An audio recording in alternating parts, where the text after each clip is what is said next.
C'est un sport à l'image sulfureuse, le MMA, pour Mixed Martial Arts, arts martiaux mixtes en français. Un mélange de plusieurs sports de combat arrivé en France au milieu des années 90. Les règles sont claires, tout est permis, ou presque. Les coups de genoux au visage sont interdits, les coups de coude sont interdits, et quand quelqu'un est tombé au sol, on n'a pas le droit de donner ni coup de poing ni coup de pied. 1996, l'un des premiers tournois est organisé à Nancy. Pourtant, les compétitions sont illégales en France, car la loi interdit les frappes au sol. Seule la pratique en club est tolérée. Face à cette marginalisation, les adeptes militent pour la légalisation des tournois. Mais certaines personnes s'y opposent, jugeant ce sport trop violent. Le sport, vous savez, c'est l'amitié, la rencontre, le respect, l'écoute, l'échange.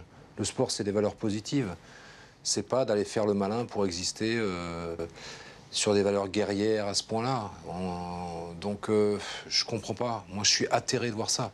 Pour vivre leur passion, certains combattants sont obligés de franchir la frontière française.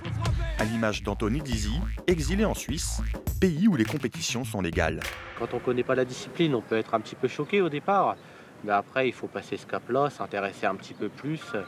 Et puis à partir du moment où on s'est intéressé, on a compris ce sport, il n'y a pas de raison de l'interdire. Malgré ces revendications, le MMA n'est toujours pas reconnu en France.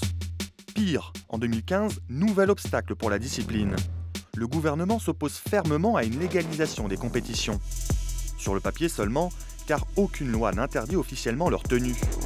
Face à ce flou juridique, certains défenseurs de MMA n'hésitent pas à braver les consignes et organisent des tournois. Enfin du MMA à Paris, super, j'attends de voir ça. 2015, un gala de MMA est organisé au Cirque d'Hiver à Paris. 1600 personnes assistent au rendez-vous.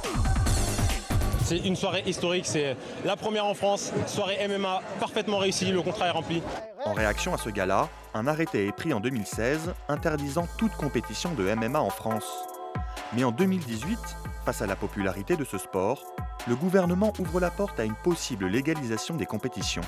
Ce serait une reconnaissance pour les combattants, ça leur donnerait pouvoir combattre chez eux, avoir des gros événements chez eux, inviter des gros combattants, se montrer et bien sûr ils vont exploser au point de vue international parce que les Français sont de très bons combattants.